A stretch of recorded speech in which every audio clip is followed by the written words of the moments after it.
Only when I'm drinking. Like socially? So like when I'm out, so like maybe like once a week? I do have friends that are actually addicted to vaping. I do think that it is legitimately disruptive to some people's lives. How often would you vape now? Oh, way too often. Yeah. Every day. Yeah, I probably go through one disposable vape a week. I would say I was at a light level of addiction. The easy thing about vaping is you can almost vape anywhere these days. Hey yo, nicotine addiction check.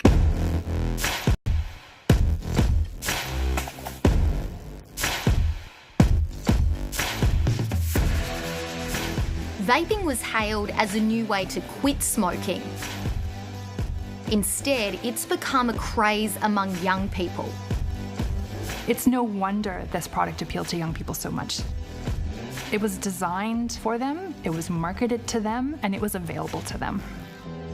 You are inhaling a cocktail of chemicals, particularly the flavouring chemicals, that we have no idea what the long-term consequences of that are going to be. The right to sell nicotine vapes in Australia has been hotly contested, and there are some familiar backers. How involved is Big Tobacco in the vaping industry? Big Tobacco's in the thick of it. The tobacco industry lobbies, and they lobby hard. You have to be willing to stare them down. You say Big Tobacco. What is Big Tobacco? Define Big Tobacco. If they are trying to move away from cigarettes into a product that is better for people, that gets people off cigarettes, I don't have a problem with that. What's not in dispute is this booming market has been pushed underground. It's a de facto prohibition. Every month, millions of illicit, unregulated vapes are imported into Australia. Cheap disposable vapes are pouring in from factories in China, sold here by local dealers to convenience stores and tobacconists as part of the illicit trade. Tonight on 4Corners, we'll show you the thriving black market of e-cigarettes, fuelled by a failure to police the rules. And we investigate the fierce battle over the harms of vaping. It's a mess that's threatening to hook a new generation on nicotine.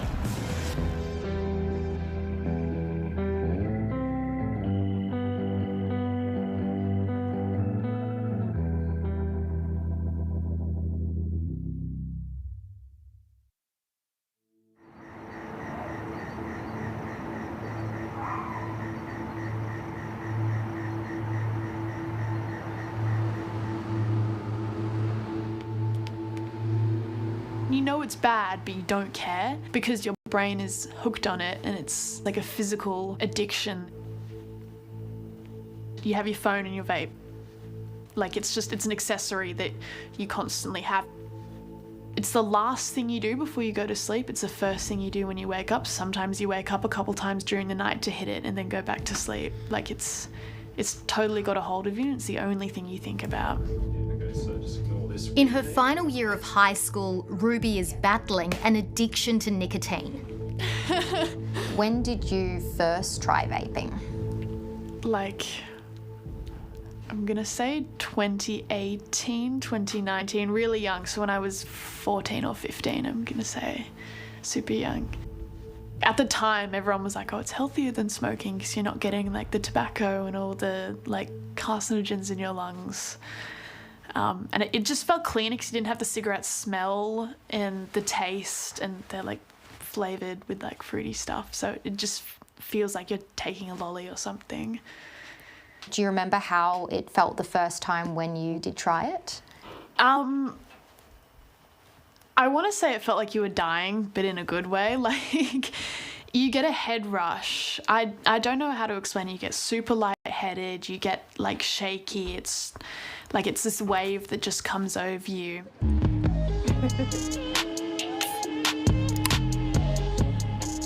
Vaping is a multi-billion-dollar global industry.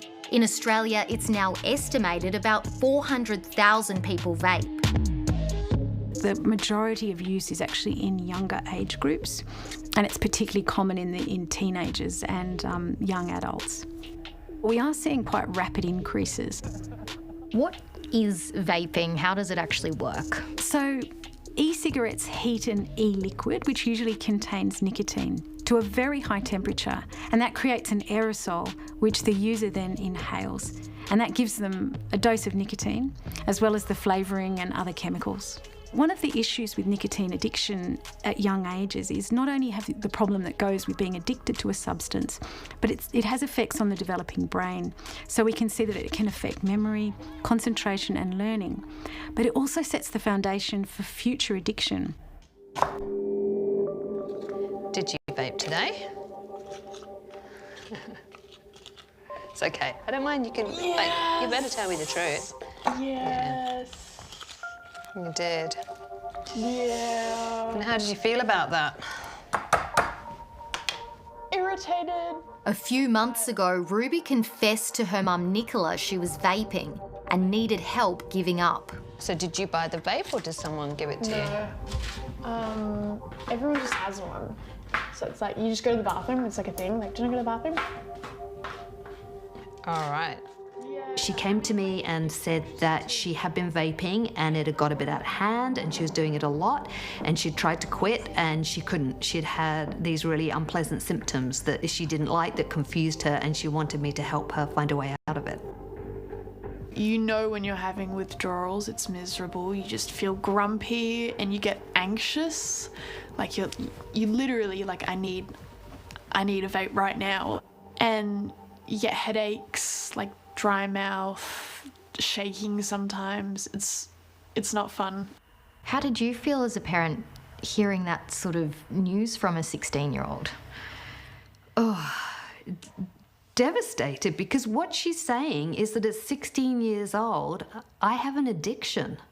That's what she was saying. I have an addiction that I cannot control. And I was really upset. I was really fearful for her health. All right, secret, that's code. I felt really angry that this product existed that seemed almost designed to appeal to kids, and now she couldn't stop it. I was upset, I was angry. Yeah, it was a horrible feeling. So for the Juul, it's like this. I picked me up one of these bad boys right here. You have the boat, so this one is mango. E-cigarettes have been around for 15 years, sold as an alternative to smoking. But the company that made vaping cool is a Silicon Valley startup called Juul. Nicotine addiction check.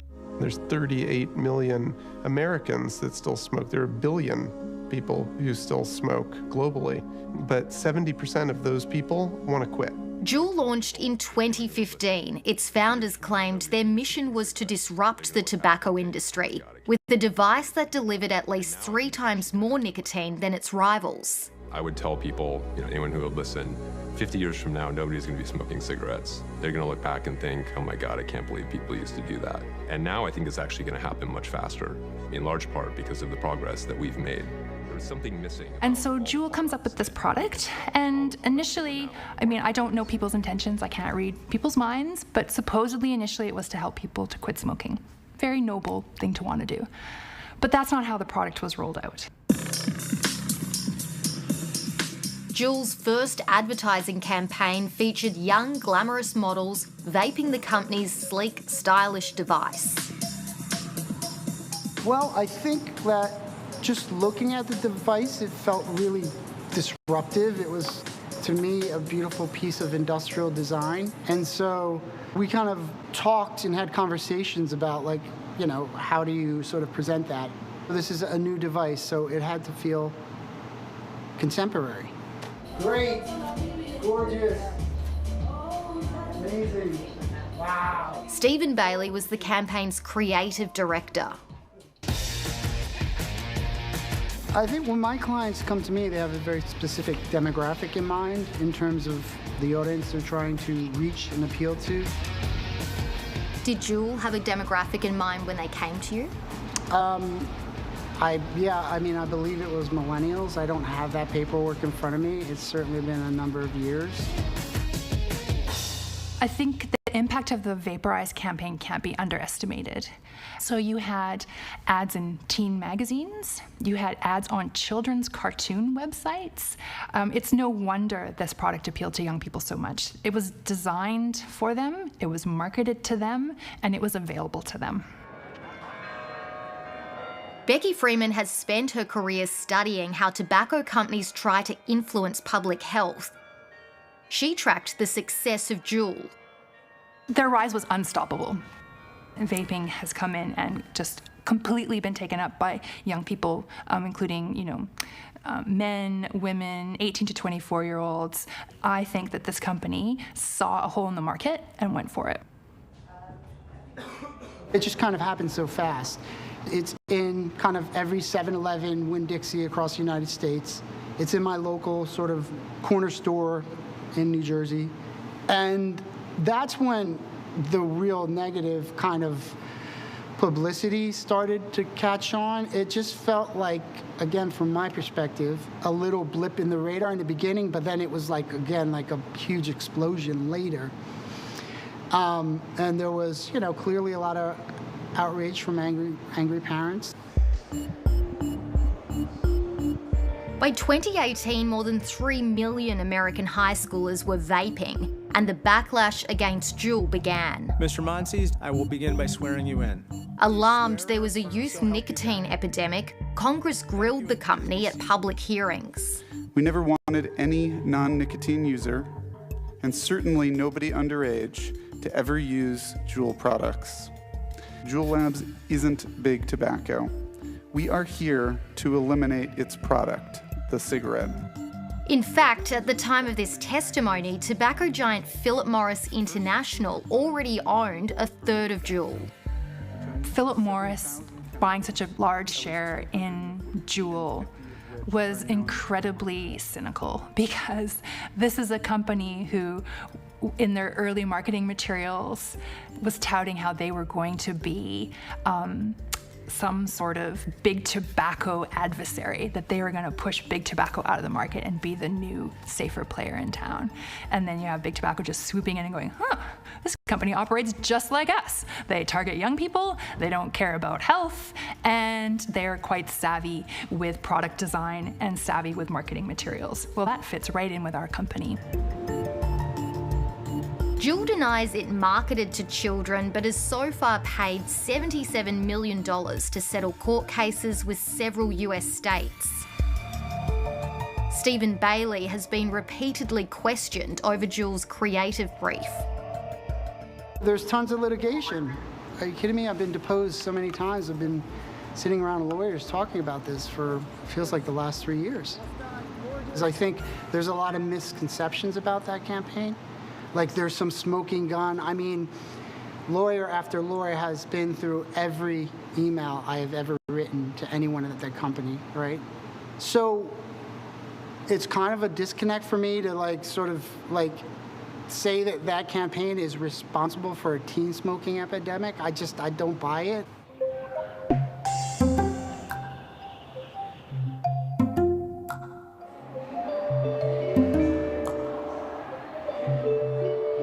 The bell rings, you want to go to the bathroom, and you just literally see tens of kids sitting in a circle, just all sharing one, and it's crazy. Why do you think people like it so much or do it so much? They just love the flavour, I reckon. And then the nicotine gets them addicted and they just can't stop. High school is a lot of people trying to fit in. And also it's colourful, it smells nice, and they just want to be cool. I feel like that's why it could be really popular. You can't even really go to the bathroom at lunch anymore because they're just all hogging the bathrooms, vaping. Why do they go to the bathrooms and do it? To hide from the teachers, because they don't want to get caught, because they'll confiscate the vape if they find out. In Australia, schools are only just coming to terms with how popular vaping's become with kids. In New South Wales alone, 1 in 10 16 to 24-year-olds now vape. It's more than doubled in the space of a year. We see it consistently. It is an ongoing, consistent situation that we deal with at a school level. I am hearing from colleagues nearby that it's the same in all of the school contexts, and we are hearing that it's happening across a range of age groups as well, which is quite fascinating for me. How young are we talking?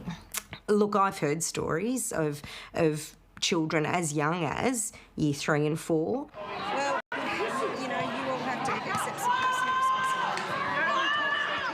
In Sydney's western suburbs, Principal Brenda Quayle can't remember the last time she dealt with a smoker, but she tackles vaping on an almost daily basis. How difficult was it to actually detect or even catch out kids who were vaping? The scent that is attached to some of the vapes that students are able to purchase now are quite sweet. So strange smells that we thought initially were perfume, and, a few jokes here and there about, it's a bit of a sickly smell for a perfume, and trying to piece together what it was that they were now using as deodorants really made us start to stop and think and go, no, this doesn't seem like a scent. When we're talking about addiction in children, e-cigarettes may actually be more dangerous than smoking because they're much easier to access. They're much more discreet. You can hide them, and they also have these multiple flavours, so they're much more appealing to children, and they're marketed to children. Use of e-cigarettes in that younger age group isn't about giving up smoking. It's about a completely new habit. Research shows kids who vape are actually more likely to start smoking cigarettes. Young people who use e-cigarettes and are non-smokers have around 3 times the probability of taking up smoking as young people who don't use e-cigarettes. Come on in, Grace, and I'll show you what we've collected over the last few months. Most of the vapes used by kids are the cheap disposable kind imported from China. You can see here samples of how innocuous some of these look. In this case, this was a collection of things where students were on-selling them. But you can see some of them look like USB hard drives. Some of them certainly look like highlighters, and the palm size of them is quite a concern. So how often are you having to confiscate vapes? Oh, we'd be confiscating vapes a couple of times a week at the moment. We do spend a lot of time in long conversations with young people about, are you aware of how dangerous this is? It's illegal to buy or sell devices containing nicotine unless you have a prescription from a doctor. But kids of all ages are having no issue tracking them down on what's become a black market, sold under the counter in stores or on social media.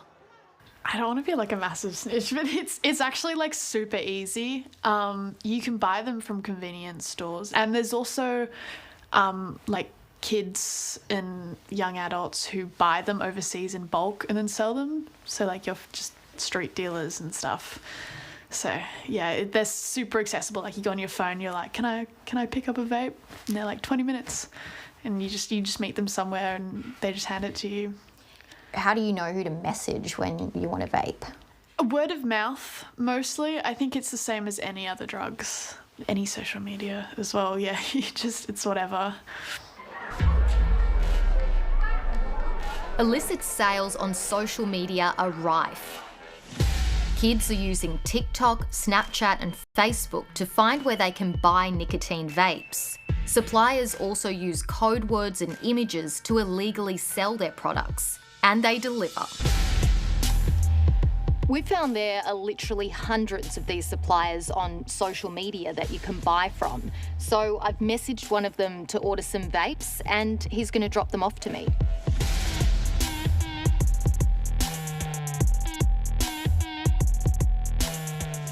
An hour later, he arrived.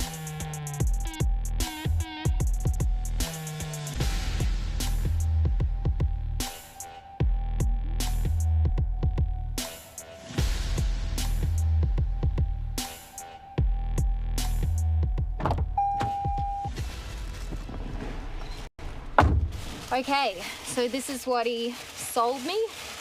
A bunch of cheap disposable vapes. The whole exchange took probably 30 seconds. It felt a bit shady, but to be honest, it was fairly straightforward. He gave me the vapes, I gave him the cash, and then he left. So what did you bring in today? All right, so quite a few brands that I have seen before. Yeah. I get and Gunpod. We've come to the University of Wollongong to find out exactly what's in the vapes we bought. Dr. Celine Kelso has tested over 100 samples. She's not surprised that the key ingredient, nicotine, isn't listed on the packaging. At the moment, nicotine is illegal in Australia, so by not having it on the packaging, it's a way for sellers to stop the seizing of those samples. So that, in your experience, they still will contain nicotine, yes, I'm pretty sure. These vapes may look sleek on the outside, but inside they're very basic, held together with some wires, foam and masking tape. So we have the mouthpiece, the liquid, then the battery, and then in the little bag, the sensor. This sponge is soaked in the e-liquid people inhale. That's probably enough. So this is an example of results, and most significant result is the presence of nicotine is in a concentration that's as high as it comes in those types of devices. As high as it comes? Yes. Dr. Kelso says if the nicotine levels were any higher, it would cause physical discomfort by burning the vapor's throat. Some devices also will include cooling agents like WS-23, which are usually present, especially in the presence of high concentration of nicotine, to help the vapor to not feel the throat heat that high concentration of nicotine will create. Very little is known about the long-term risk of inhaling the chemicals found in vapes, including the variety of flavours. The bottom line, I think, from our review is actually that for the major health outcomes that most people are concerned about, like cancer, cardiovascular disease, mental health, reproductive outcomes, we actually don't know what e-cigarettes do to those outcomes. So their safety for those outcomes hasn't been established yet. In jurisdictions where... Professor Emily Banks is a world-renowned epidemiologist at the Australian National University. There's quite a lot of interest in what the implications are for regulation. The federal government tasked Professor Banks and her team with investigating the harms of e-cigarettes. I really like this. Her report is the most comprehensive review of the global evidence so far and found vaping poses a serious public health risk. They cause addiction, they can cause poisoning, toxicity through inhalation, which can lead to seizures, trauma and burns, lung injury, and we found that they are harmful overall. But vaping advocates claim any harms caused by e-cigarettes pale in comparison to the dangers of smoking. It's important to remember that there are 21,000 deaths from smoking every year, 8 million deaths from smoking worldwide every year. It's a big issue. Dr. Alex Wodak has campaigned on drug law reform for 40 years. I'll do whatever's necessary. It needs to be done, it has to be done, it can't be postponed. Particularly around illicit drugs. Heroin users are much better off getting clean heroin of known concentration from doctors and the health system generally. The parallels between the battles we've fought for methadone treatment, needle syringe programs, drug consumption rooms and so on, and the battle over vaping, it's exactly the same battle. Dr. Wodak is part of a vaping advocacy group called the Australian Tobacco Harm Reduction Association.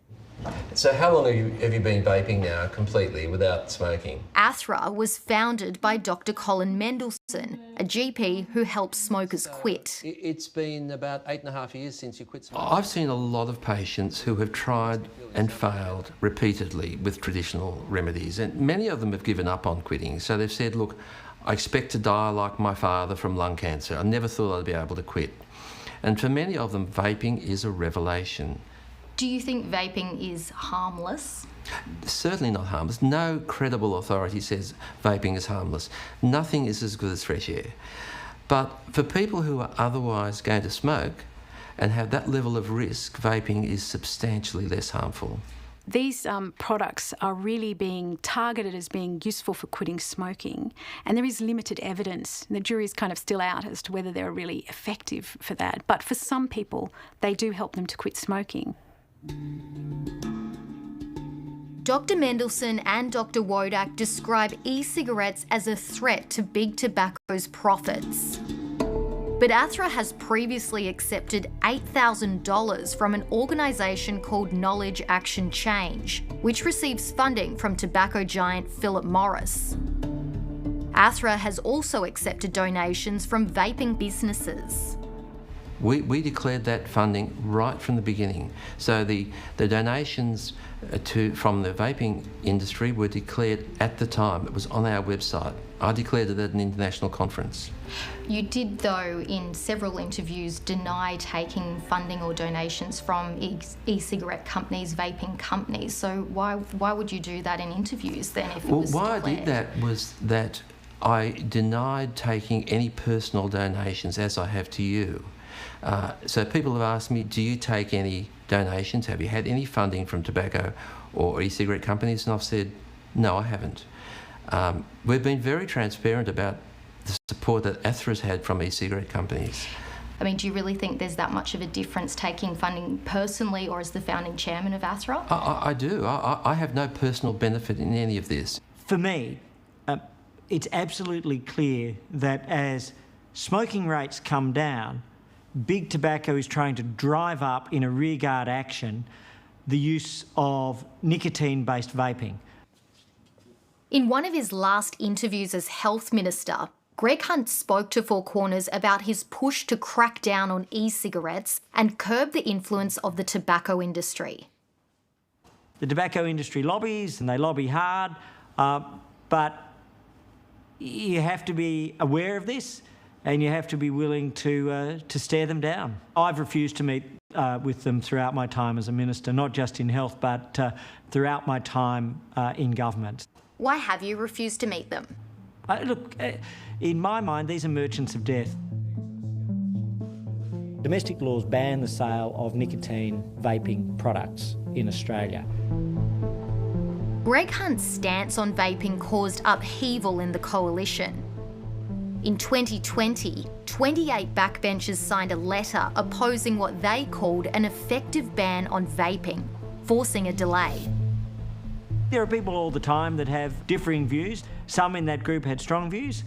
Some simply were supporting their colleagues, as they said to me at the time. How far were you willing to go? There's no doubt that for me, this was something I was willing to sacrifice my job, my role, my career over. Greg and I disagreed around vaping, and it stemmed primarily from the personal choice aspect of it. If you want to vape, if you want to smoke, if you want to have a nicotine tab or spray, you should be allowed to do that. Liberal Senator Holly Hughes is passionately pro-vaping. She's a patient of Dr. Mendelsohn, pictured here with other vaping advocates. So I never really knew much about vaping at all. I was, probably what you call more of a social smoker, and it was only that Colin got me to try it and got some of the vapes, had a go, and have never ever looked back. So it was accidental quitting is probably the best way to describe it. And I guess that really re-emphasised to me how effective it can be as a smoking cessation tool. So you're still vaping today? Yeah, but probably not as much as I was when I started. I'm on a very, very low dose of nicotine. It's probably more a habit with something in my hand as opposed to the actual delivery method. But yeah, still vaping today and haven't looked back.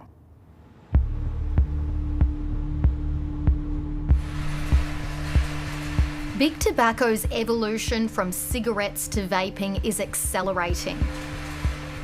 Last year alone, British American Tobacco earned nearly $1 billion from e-cigarettes. I think big tobacco is actually more trustworthy and more pro-health in this than many of the public health bodies in Australia. They're producing credible research. They're producing products which save lives. Public health in Australia is opposed to that. And I think that's wrong. I think they're actually costing lives by campaigning against vaping. Are you undermining confidence in official public health bodies? I think official public health bodies are undermining confidence in themselves. What do you think of that kind of statement? I don't know what to say really, because I just think it's untrue. I think the tobacco industry has the interests of its shareholders at heart. It's not interested in public health. It's interested in maintaining profits. And I also think they have shown themselves repeatedly that they cannot be trusted, and it's a mistake to trust them. The playbook which Big Tobacco used to thwart and delay legislation, regulation, the same sort of thing, that the same arguments which are being used by the vaping advocates. And of course, these days, Big Tobacco is in vaping. All the companies have invested in vaping. And we estimate that altogether about 7,000 people may have quit as a result of the program. Professor Simon Chapman has been exposing the tobacco industry's tactics since the 1970s. Tobacco smoking is considered by a lot of people to be the #1 preventable health problem in the Western world. This was. He says they are more active than ever in the battle to legalise vaping. Where can we find Big Tobacco in that mix? Very much behind the scenes. They have lobbyists. They use third parties to represent them. They use overseas groups, trade associations, freedom organisations, libertarian organisations, that sort of thing. An organisation that's worked closely with the tobacco industry is Legalise Vaping Australia, an offshoot of the libertarian activist group, the Australian Taxpayers Alliance. In 2018, they drove a bus known as Vape Force One down the East Coast to promote their campaign. Despite talking up its grassroots credentials, Legalise Vaping has worked with an initiative funded by Philip Morris, while British American Tobacco provides the group with a media consultant free of charge. Legalise Vaping Australia is run out of the same office as a lot of other right-wing causes, libertarian causes. Look, they've been very successful with the same sort of backbenchers that support this issue in the Parliament. They've given them dinky little sort of trophies or plaques thanking them for their activities. G'day guys, we're just here in Dubbo, just set up. We've got a pretty awesome spot. Legalise Vaping Australia is led by 33-year-old Brian Marlowe. We're just setting up now and say g'day and find out more about vaping. He's a friend of Senator Holly Hughes, seen here celebrating the delay of the vaping ban. Hughes says their friendship has nothing to do with her stance. Surprisingly, I'm actually able to make up my own mind on issues. This might come as a shock to some people, but there are women in the Liberal Party who have their own minds and able to determine what they feel about an issue. All right, let's get started. According to electoral records, Marlowe is a big donor to the Liberal Party, personally donating $44,000 last financial year.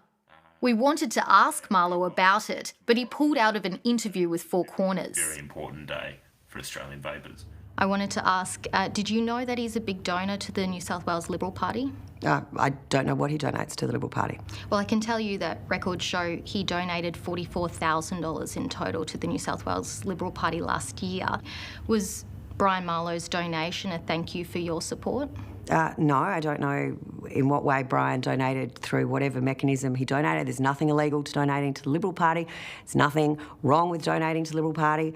And, I mean, that is just insulting for you to actually insinuate that. You're a friend of his, though, and you're a Liberal senator in New South Wales. Am I supposed to lose all my friends as soon as I become a senator because the ABC doesn't condone their behaviour or activities? I don't think that was suggested. Well, I think it might be being suggested. So if you want to fight back and fight for your rights to live a life without cigarettes, then you need to take action right now. Following our interview with Senator Hughes, Brian Marlowe revealed to 4Corners the $44,000 wasn't a personal donation. The money actually came from Legalise Vaping's Fighting Fund. In a statement, Marlowe said, every dollar raised came from vape shops and vapers. Off the back of that, we held a series of vaping roundtable events to allow working class vape shop employees and owners the chance to have long-form engagement with MPs. Marlowe said one of the roundtables was this one with Holly Hughes. Senator Hughes said in a statement, the members of legalised vaping are salt of the earth everyday Australians. As an elected representative, I regularly meet with a variety of industry representatives and business owners across a range of issues, as should all my colleagues. I think there are some camps in this country who particularly oppose vaping and have a desire to try and see a conspiracy every way they turn, and that is absolutely false. Senator Hughes has previously faced questions over her friendships with two lobbyists working for British American Tobacco, Michael Cowter and David Gracie. When asked if they'd lobbied Hughes or any other pro-vaping MPs, Cowter told 4Corners they comply with the lobbyist code of conduct as it relates to all elected representatives. It is the most ridiculous claim I've ever heard that somehow there's some interwebbing here.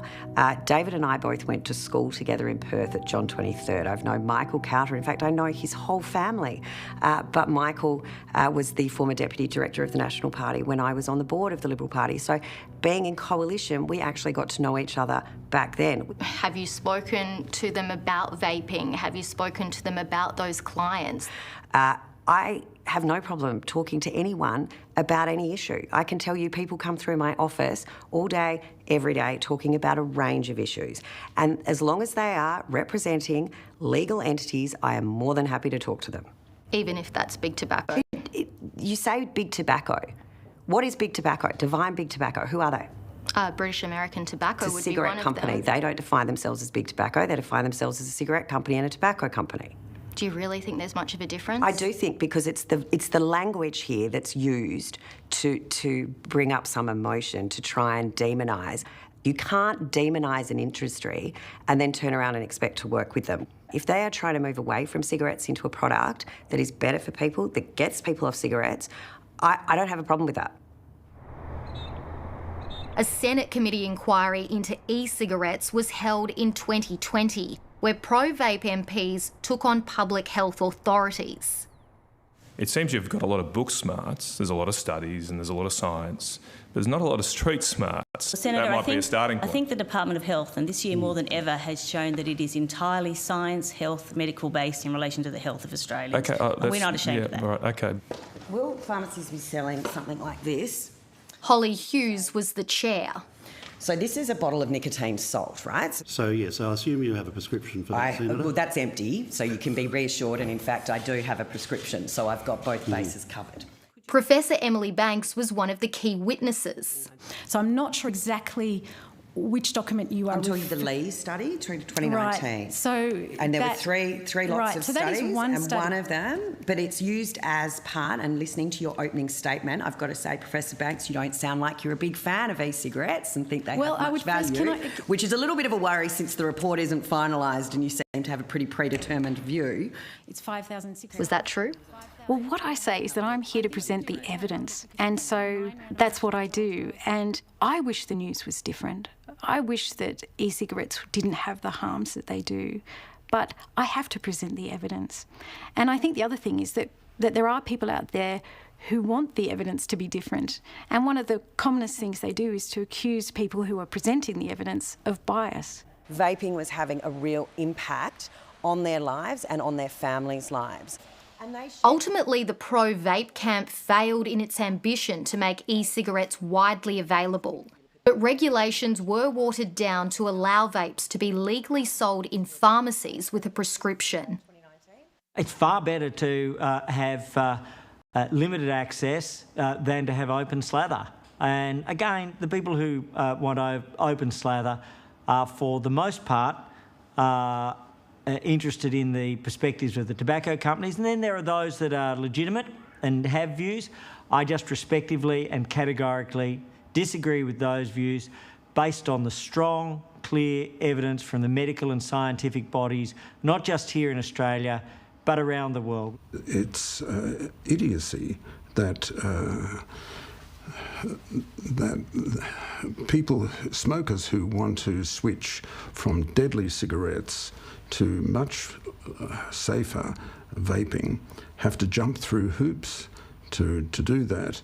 But if they want to keep using deadly cigarettes, they can get them very easily from 20,000 outlets. That's crazy. It's not hard to find a vape shop in Australia, but they're not allowed to sell nicotine. Instead, business owners like Maxim Fitchkin are restricted to stocking empty devices and non-nicotine e-liquids. What kinds of flavours can you get? Fruity, cinnamon, berry crunch, mint candies, grape. The world is your oyster. If a smoker, a current smoker, walked in here today, how do you kind of help them? What sort of service do you give them in a vape shop?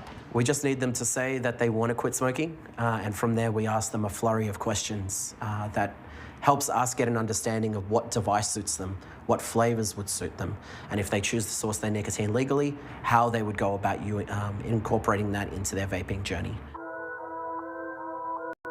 Since the prescription model was introduced, a slew of new businesses have sprung up, offering a one-stop shop. You can buy your vape products and get a nicotine prescription all in one go. Even though it's legal, some of these websites don't even require you to speak with a doctor. You just fill out an online form with your Medicare details and a prescription is emailed within hours. But that's not how most people buy vapes. There are practically no pharmacies around that are selling nicotine in the format required in order to continue vaping the way they have been. The regulatory changes have created a black market. By restricting a consumer's ability to be able to source nicotine legally and making it far more difficult, is forcing them to have to go to the black market and purchase disposable vapes.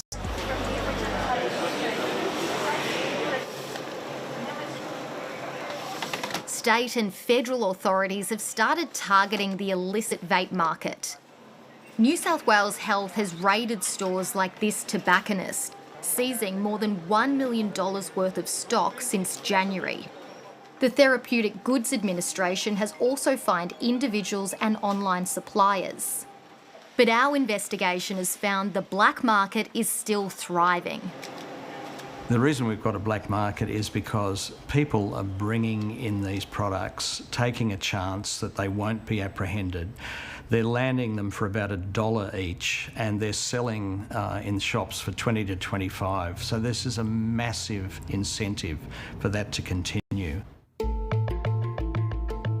Millions of disposable vapes made in China are being imported and sold here illegally by online dealers. We've looked into one of them, promoted as a major Australian distributor of the popular GunPod brand. We ordered vapes from the website and had them delivered. The wholesaler also claims to supply major tobacconists. So 4Corners bought GunPod vapes from 4 of the chains: Free Choice, Signal, TSG and King of the Pack. Testing confirmed all the vapes contained high levels of nicotine.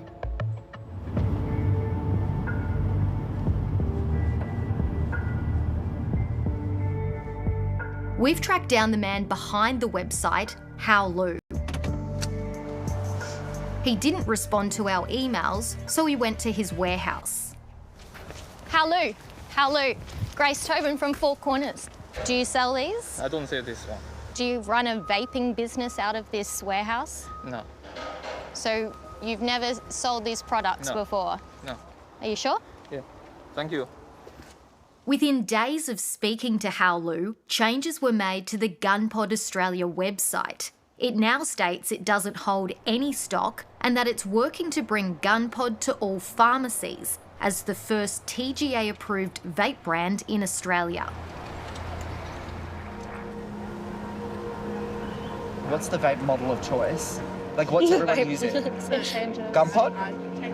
I get extra yes, absolutely. I get pink. Here's a hot topic. Yeah. Do we think there is non-vapor elitism? I feel like people that don't vape, they just look down on people who do vape. But also you don't know how hard it is to stop vaping and At 17 years old, Ruby is trying to stop vaping. She's now on nicotine patches to help her quit. What have you told your friends about trying to give up? I told everyone at my school, I was like, do not give me any vapes. Like, I had to have other people hold me accountable. And it's like a monster that takes over you. Like, when I go up to people, I'm like, do you have a vape? And they're like, we can't give it to you. And I told them not to give it to me, but I get so angry. I'm like, you're not my friend. Like, if you really, like, cared for me, you'd give me a vape. What do you think about Ruby giving up? Honestly, I've seen Ruby giving up many times. It's been like a little, not linear progression, but you know, just like an up and down thing. And yeah, I just think it's great because it is really hard. And if she does quit this time, if she doesn't quit this time, I think it's great that at least she's trying.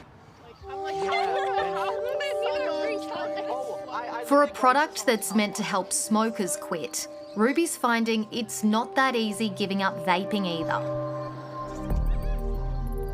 Have you fully quit vaping, or is it hard to stick to that? It's very hard to stick to it. When is it hardest? Constantly, all the time, 24/7. It's ridiculous. Like, there is no rest.